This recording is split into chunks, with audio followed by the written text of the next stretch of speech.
हाँ, भगवद गीता के अनुसार जीवन की हर समस्या का समाधान है।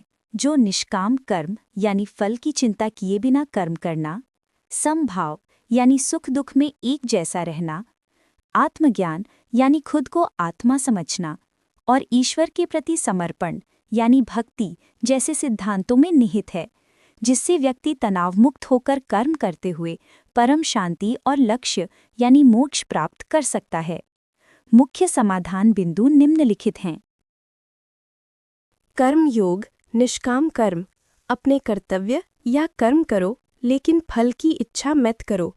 इससे तुम चिंता और तनाव से मुक्त रहोगे।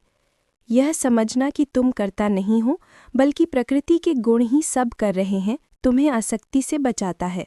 समभाव, जय पराजय, लाभ हानि, सर्दी गर्मी, सुख दुख, सभी परिस्थितियों में समान भाव रखो। मन को शांत रखो क्योंकि अशांत मन से सुख नहीं मिल सकता। ज्ञान और आत्मबोध। जानो कि शरीर नश्वर है, आत्मा अविनाशी है। ये समझ मृत्यु और जन्म के भय से मुक्ति दिलाती है। हर प्राणी में ईश्वर को देखो। भक्ति। जब निष्काम कर्म और ज्ञान कठिन लगे तो भगवान कृष्ण के प्रति समर्पण करो। भक्ति से तुम सभी कठिनाइयों को पार कर सकते हो। त्रिगुणातीत अवस्था। काम यानी वासना, क्रोध और लोभ, इन 3 नरक के द्वारों का त्याग करो। यही आत्मा के विनाश का कारण है।